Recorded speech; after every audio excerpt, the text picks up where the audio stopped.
Bonjour à tous. En effet, je ne vais pas parler de Fab Lab traditionnel ici. En fait, la paillasse, c'est ce qu'on appelle un biohackerspace. On fait de la biologie.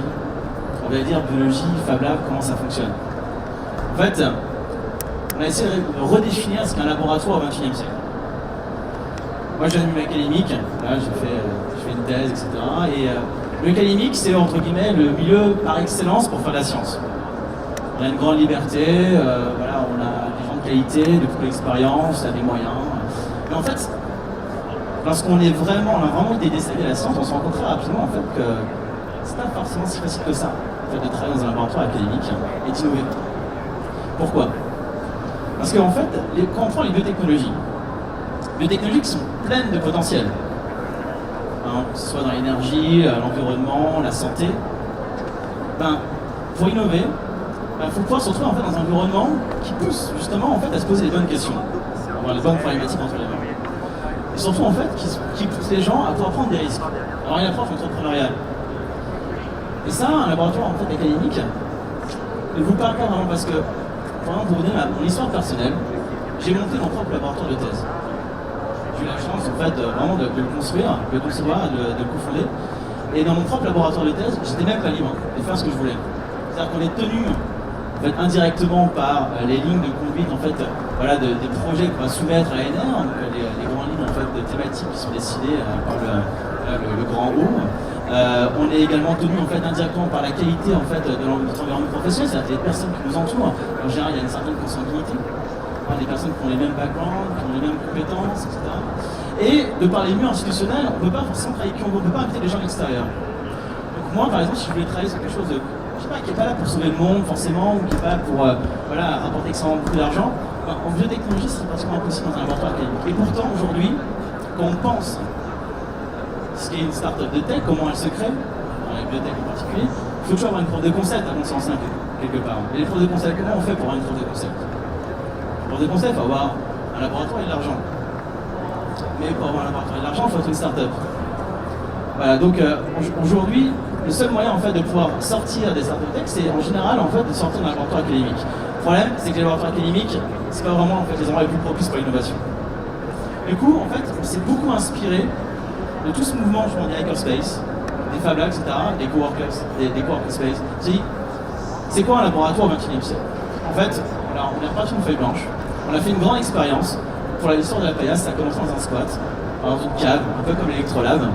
C'est-à-dire, on a été dans un lieu qui était en dehors en fait, des règles, dans une sorte, voilà, où on pouvait vraiment se sentir libre de pouvoir essayer ce qu'on voulait. C'était vraiment à l'état expérimental. On a récupéré massivement des équipements scientifiques des laboratoires, gratuitement. On a constitué un laboratoire entièrement équipé pour 0 €, ce qui fait qu'on a pu en fait, offrir à la communauté qui le voulait un laboratoire totalement gratuit. Et à partir de là, en fait, on s'est retiré et on l'a observé. On dit qu'est-ce qui va se passer? En fait, ce qu'on a vu, c'est qu'il y a une communauté de personnes qui sont arrivées massivement, et c'est des biologistes étaient en minorité. En fait, il y avait énormément d'ingénieurs, designers, d'artistes qui voulaient se rapproprier de la biologie pour pouvoir travailler avec. En fait, le résultat de cette expérience, c'est qu'au final, on s'est retrouvé avec un tel panel de compétences au sein d'un même endroit, c'est qu'on pouvait faire ce qu'on voulait. Littéralement.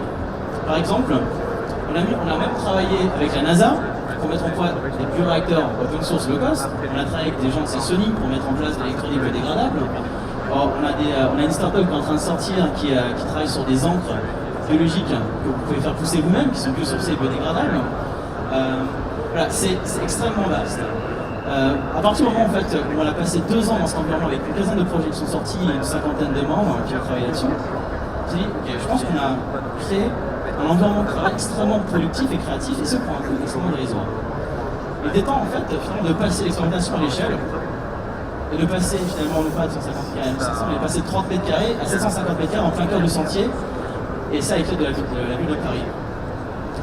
Surtout aujourd'hui en plein cœur du sentier, avec l'envie non pas seulement en fait, de porter ce message beaucoup plus fort, de vraiment voilà, renouveler la manière dont on fait aujourd'hui en fait, des biotechnologies, pour proposer à n'importe qui. Je vous donne un exemple. On a un adolescent de 15 ans aujourd'hui, grâce au numérique, qui va pouvoir s'approprier très rapidement en fait, la connaissance suffisante pour faire de la programmation, donc pourquoi pas développer des applications sur le web, sur le mobile. Et ça parce qu'il va pouvoir s'appuyer en fait, sur des ressources gratuites, open source, sur le web. c'est le numérique, c'est la révolution numérique, hein, on est dedans. C'est-à-dire que le coût d'accès à la technologie est extrêmement bas. Pour l'électronique, c'est de plus en plus vrai avec des plateformes open source comme Arduino et d'autres. Mais pour les biotechnologies, c'est pas encore là. On a besoin en fait de redévelopper des nouvelles approches pour que les gens puissent s'approprier le plus tôt possible, au plus bas coût possible, pour développer des nouvelles biotechnologies qui soient pas chères, soient abordables et démocratisées. On a besoin en fait de voir ce qui s'est passé dans le numérique avec ce foisonnement en fait, d'applications, cette diversité qui s'est produite parce que les gens se sont appropriés en fait, le numérique et l'ont appliqué à eux-mêmes. On a besoin de le voir en fait dans les biotech. Le potentiel est là en fait. On a besoin de cette réappropriation. Donc il fallait en fait un laboratoire qui permette cette réappropriation. Donc aujourd'hui l'APS c'est ça. On applique en fait ce phénomène communautaire, on offre à chacun en fait la possibilité de pouvoir venir pour porter un projet et s'appuyer en fait sur une communauté de personnes qui sont là pour vous assister avec un panel de compétences extrêmement large. Et aujourd'hui c'est comme ça un lieu qui est extrêmement dynamique parce qu'on a environ entre 5 et 10 événements par semaine. On a aujourd'hui plusieurs centaines de membres. On est en fait le biohackerspace le plus grand du monde de par le nombre de projets à la tête de la communauté et la taille du mètre carré. C'est-à-dire qu'on est vraiment aujourd'hui leader sur le mouvement Do It Yourself Biology. On a commencé en fait très jeune, on avait des amis qui ont vraiment proposé le mouvement aux États-Unis, qui sont Bauke, c'est GeneSpace à New York et à San Francisco. Et ils ont vraiment démocratisé le mouvement. À le moment où moi je commençais ma thèse, j'ai entendu parler de ce mouvement, j'ai voulu faire la même chose, voilà ce qui s'est passé. Et assez rapidement en fait, on s'est focalisé sur réaliser des projets. Maintenant, qu'est-ce qui se passe, c'est qu'on essaie de se proposer comme une véritable alternative au laboratoire académique. C'est vraiment l'enjeu. On est vraiment à ce point-là, ici, proposer une alternative pour faire vraiment la science ouverte, pour faire de la technologie ouverte. On s'appuie sur l'open source. Donc, par exemple, on parlait juste avant l'Electrolab. On vient en fait de ce milieu hacker, open source, très fort. On est là pour partager l'information et permettre à chacun de pouvoir s'approprier cette biologie. Je vais vous donner un autre exemple de projet qu'on a réalisé à la Paillasse. Un des premiers projets qu'on a réalisé à la Paillasse, c'est un test génétique low cost. Le fait qu'aujourd'hui, dans une société, on entend en permanence parler d'ADN, sans forcément savoir ce que c'est, ça pose un problème. L'ADN, c'est une information. C'est quelque chose qui est très abstrait, mais qui peut être très utile. Prenez par exemple le fait que dans vos assiettes, vous avez peut-être envie de savoir ce que vous avez dans vos assiettes. Il y a une crise de confiance assez drastique avec les institutions agroalimentaires, etc.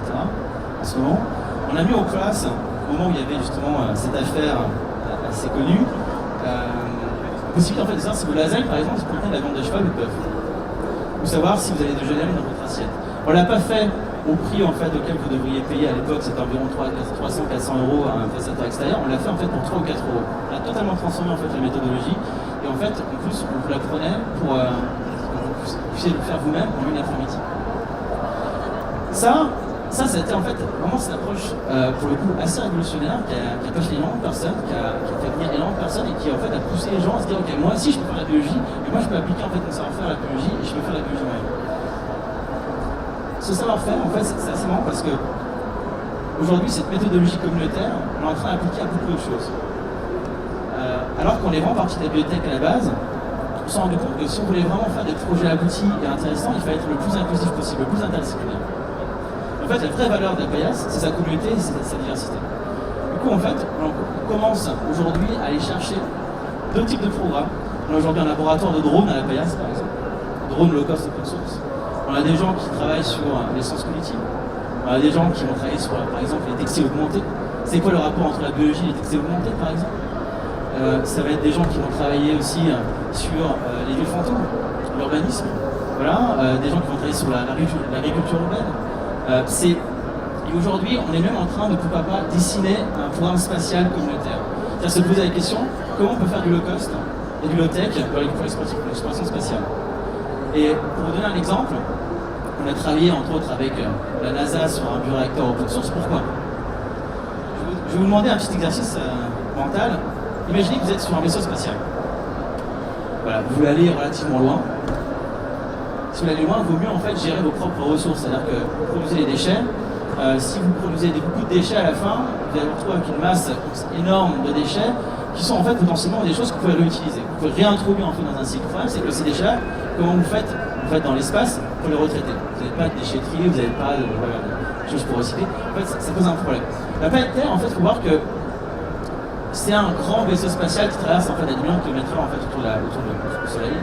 Et ce vaisseau spatial, c'est un milieu fermé, avec une quantité limitée de matière et d'énergie. Et que s'il n'y avait pas en fait tout le cycle du vivant, cette planète, pour recycler en fait tous les éléments, ça ferait longtemps en fait qu'on serait perdu. En fait, il faut commencer à s'inspirer de ce que fait aujourd'hui le vivant, avec la bioproduction, la biorégulation, pour commencer en fait à avoir des cycles plus respectifs en fait, voilà, de la matière, des matériaux qu'on utilise tous les jours. Et ça, c'est pas seulement en poussant le recyclage, mais c'est en changeant le type de matériaux qu'on utilise. Et c'est là en fait où je pense que les biohackers vont être très intéressants, c'est qu'ils vont pouvoir vraiment en fait, proposer de nouvelles applications de bioproduction. Ils vont pouvoir se réapproprier en fait la bioproduction et proposer de nouveaux types de biomatériaux. C'est exactement ce qui est en train de se passer et on voit que c'est en train d'exploser. Il y a aujourd'hui des moyens, par exemple, de produire ses propres briques, sa propre encre, ses propres matières, sa propre papier. Tout ça en fait de manière totalement organique et de manière respectueuse en fait de l'environnement. Donc voilà, je vais pas aller beaucoup plus loin. Ce que j'aimerais dire quand même, c'est que aujourd'hui, être biohacker, ça appartient en fait à tout le monde de l'être. La seule chose qu'il faut faire, c'est se rapproprier en fait quelque chose qui nous appartient déjà, et c'est le vivant. Et ça, pour ça, c'est finalement quelque chose d'extrêmement simple. Il suffit juste en fait de vous donner l'envie d'y aller et d'aller visiter en fait et d'aller vous convaincre en fait face à d'autres personnes. Et pour ça, je vous invite donc tous les jeudis soirs à passer à la paillasse pour l'Open Paillasse.